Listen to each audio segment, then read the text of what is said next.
How to invest in REIT via COL Financial. And kung bago ka sa channel na to and gusto mo pa ng mga tutorial videos na katulad nito, please click the subscribe button. So, nandito ako sa page ng COL Financial and mag-login lang ako gamit yung user ID and password ko. So, ngayon ang goal ko is mag-invest sa ARIET gamit yung COL Financial account ko. And right away, pagka-login sa COL Financial na account ko, meron ditong info about AREIT Incorporated. So, it's an IPO offering. So, I'll click this.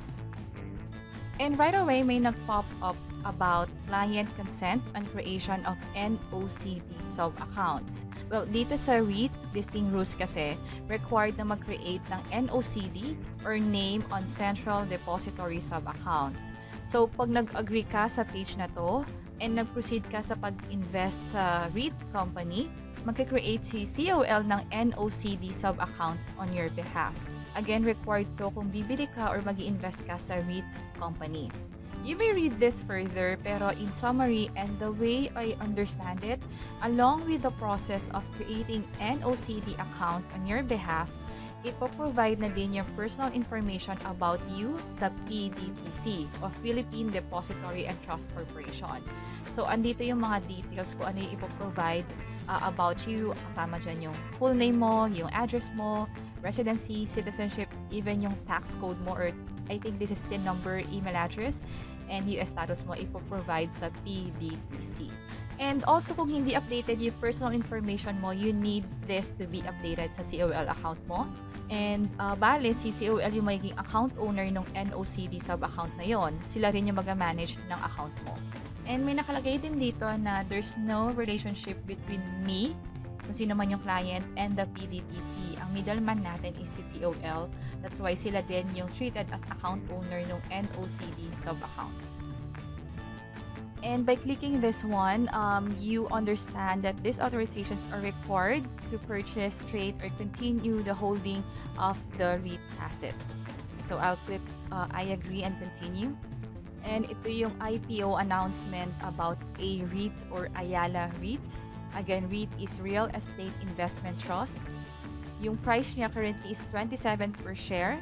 Yung minimum subscription is 100 shares. So that's gonna be 2,700 yung bibilin mo.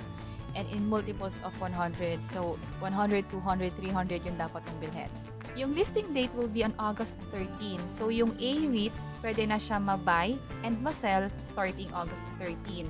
Ngayon na nasa offer period pa lang tayo ng initial public offering, ito yung duration, July 24 to July 30. Ang pwede lang natin gawin ngayon is mag-subscribe or bumili ng shares. And after this, on August 13 moving forward, kung may magbebenta ng shares, pwede kang bumili. Kung gusto mo namang ibenta yung shares mo from AREIT, pwede din starting August 13. And dito sa baba, itong offer period, katulad ng sabi ko, ito lang yung time na pwede kang mag-subscribe or mag-avail ng shares through initial public offering. So, yung fixed price ng share is 27 pesos. And dito, how to subscribe, it means na gusto mong bumili ng share sa AREIT during this initial public offering period nga na from July 24 to July 30. And ang payment method will be auto-debited from your COL account. Yung allotment naman is, sabi dito, limited to broker allocation by the PSE. Marami kasing online broker ngayon, and hindi lang online broker, pati ibang broker na meron sa PSE. So, ang ginagawa ng PSE is nag-allocate lang sila sa mga brokers na yon ng limited shares. And under sa na-allocate na shares sa COL Financial, yun lang din yung mali-distribute nila sa mga willing mag-subscribe na merong COL Financial account. And for maximum number of shares to order, wala naman siyang limit, pero pag nag-oversubscribe na, yung shares will be raffled as mentioned here. And sa ginagawa natin ngayon, kung napapansin nyo rito, merong option 1 and option 2. Since nasa COL online subscription tayo, nagsusubscribe sa IPO, dito tayo mag-fall sa option 1. And kung meron kang PSE Easy account, you can go ahead and follow the option 2. By the way, meron din kaming gagawing video about PSE Easy account. You may click this I button to check that video, or lahat ng video related to this REIT. Nasa isang series siya, and at the end of this video, makikita nyo yung link to that series. And nilagay din namin yung link sa description sa baba. And And I'll right click this and open a new tab, and also this. About the terms of the offer and company prospectus. Actually, yung company prospectus nasa 800 plus page to. So, gumawa kami ng video about Ayala REITs or AREIT. It's a high-level overview. You may click this I button to check that video, or you may check the link at the description below. So, I'll go back to COL Financial. And para makapag-subscribe, I'll click this click here.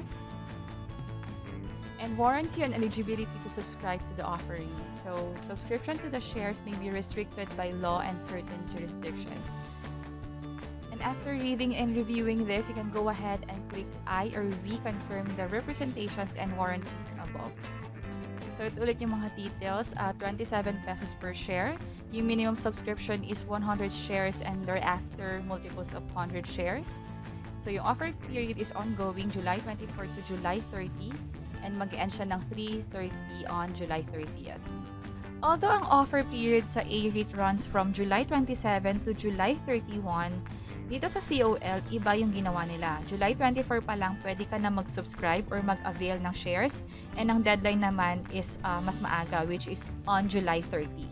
And so for payment terms, ma-auto-debit to from your COL account.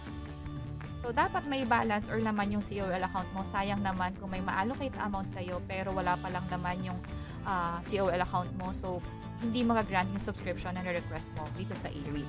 So, for the number of shares, I'll enter here yung gusto kong shares.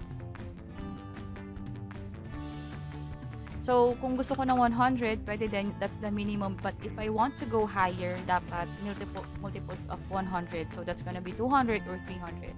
Sa akin, ilalagay ko muna rito is 200 and I'll click this calculate subscription value. So, that's gonna be 5,400 for this 200 shares sa AREIT.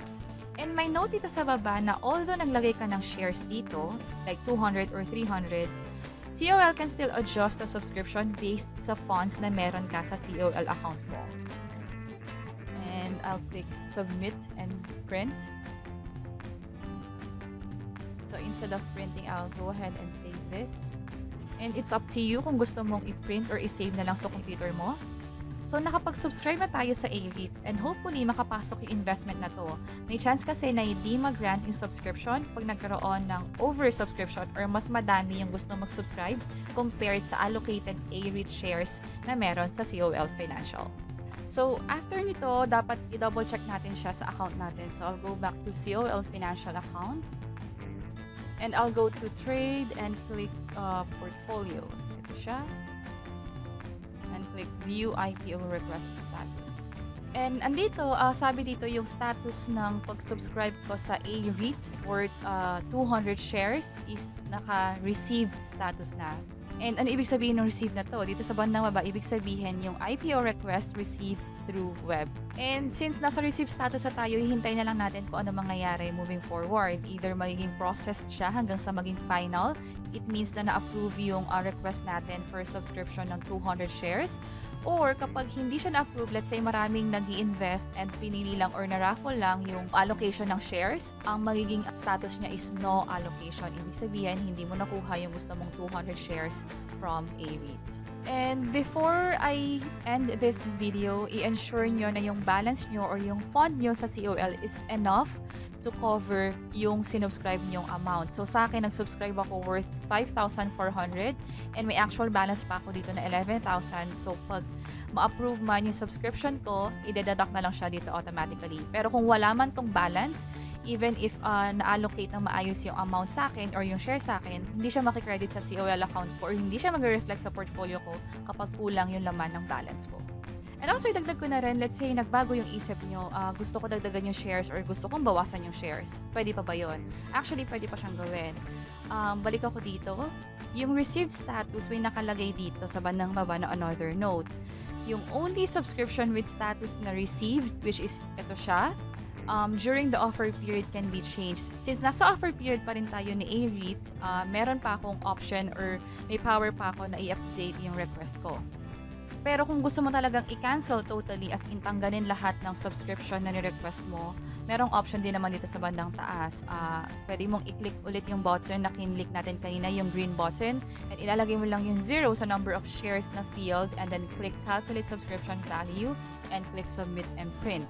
Gagawin natin yon. So sa akin, instead na 0 inalagay ko, i-update ko na lang yung amount na gusto kong shares. So balik tayo sa COL Financial and click ulit yung green na button na to. And I'll click this one again. Click here. So, dito yung option na pwede mong baguhin. Kung gusto mong i-cancel, pwede mong ilagay yung 0. Sa akin, kung gusto kong dagdagan, let's say 200 or 300, kanina 200 yung nilagay ko dito. And then, click ko itong calculate subscription value. Naging 8,100 na siya. Again, pasok pa rin to sa balance ko. Ang balance ko currently is 11,000. So, safe pa rin tayo. And I'll click submit and print. So, yun yung way para ma-update yung save ko lang to. Para ma-update yung subscription mo dito sa AREIT. So, balik tayo sa COL Financial. Check lang natin kung nagbago nga yung subscription natin. Dito ulit ako sa portfolio.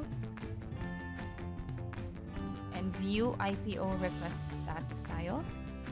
And ito na nga siya. Kanina 200 to, ngayon naging 300 na after natin i-click ulit or ulitin yung process and palitan yung share from 200 to 300.